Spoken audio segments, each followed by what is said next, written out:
what is this? This is the second part of the same idea as the previous one, but without the resonant equalizer. Instead of the resonant equalizer, I'm using the ring. So I'm sending into the signal and the carrier inputs, I'm sending two envelopes from the slope generator. So I'm sending control voltages, not audio rate signals. And I'm not on the ring modulator side, I'm not getting anything interesting, but on the amplitude modulator side, I'm getting this crazy loop. You can say that it's like a rhythmic thing with a kick sound and like a bass following that, a very intense sound, which I sent it. It is, we are hearing the sine wave from the NTO through the middle section of the wave multiplier, just to give it a little bit more flash, let's say, a bit more middle and low frequencies in there. And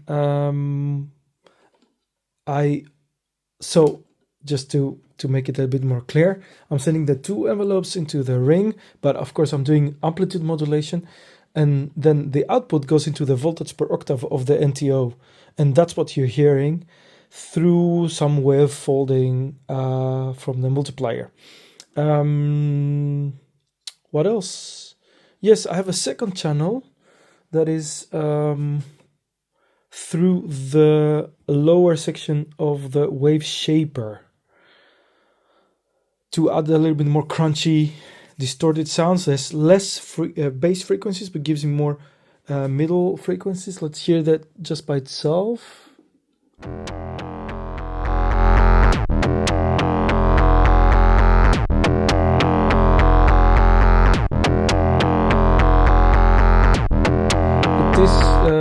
The kick is also very interesting. It doesn't have that attack, but it has like more meat in it, if it makes sense.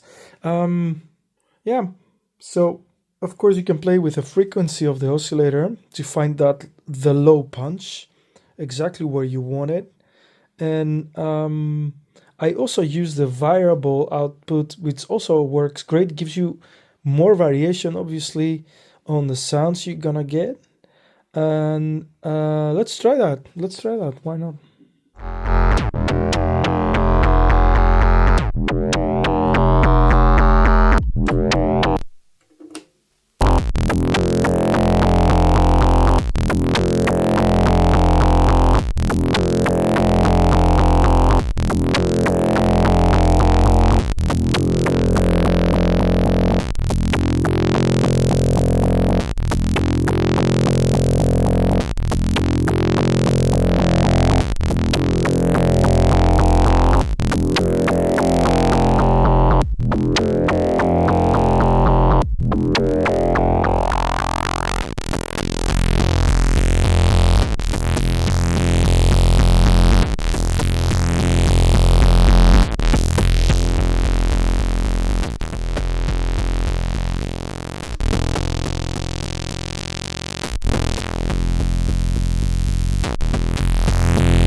Let me correct something. Not correct it, but just try it a little bit different. So I'm going to send the same envelope that I'm sending into the voltage per octave. I'm going to send it also on the the mod CV for the vari shape. And then we'll hear this variable output straight here. Let's see.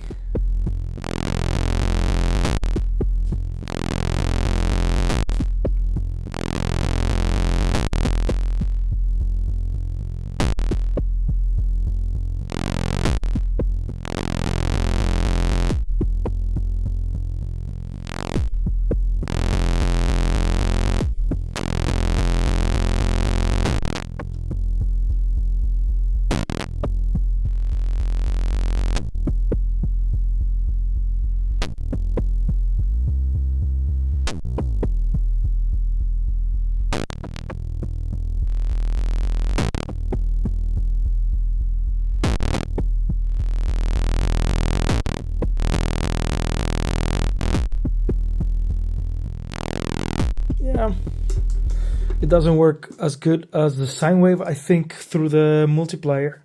But I'm thinking you really need to tweak this perfectly, because it's such a certain sound that you need to have it exactly how you want it.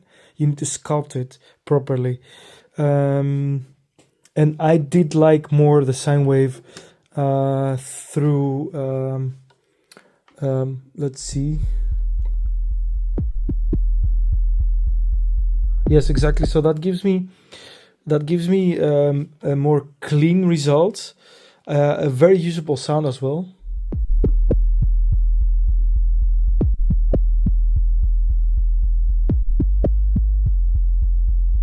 The kick is more it's more clear. The kick, the attack is more clear, but of course the bass afterwards, I wanted also to have a little bit more a louder bass in there.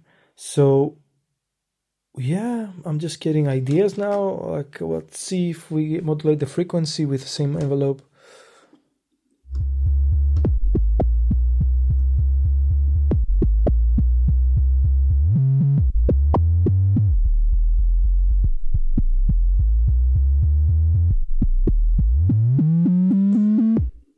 No, that was a stupid idea.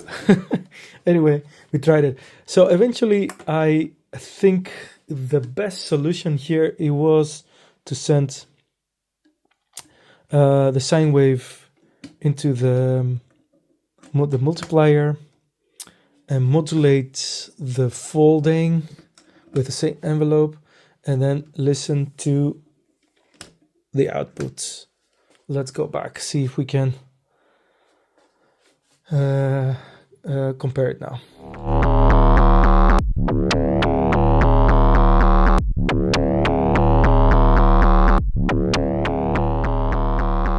I mean, I'm losing the attack of the kick, but to be honest, it's a little bit more unique this way, and I'm not interested in a normal kick, let's say, anyway. So I'm just looking for interesting sounds in general.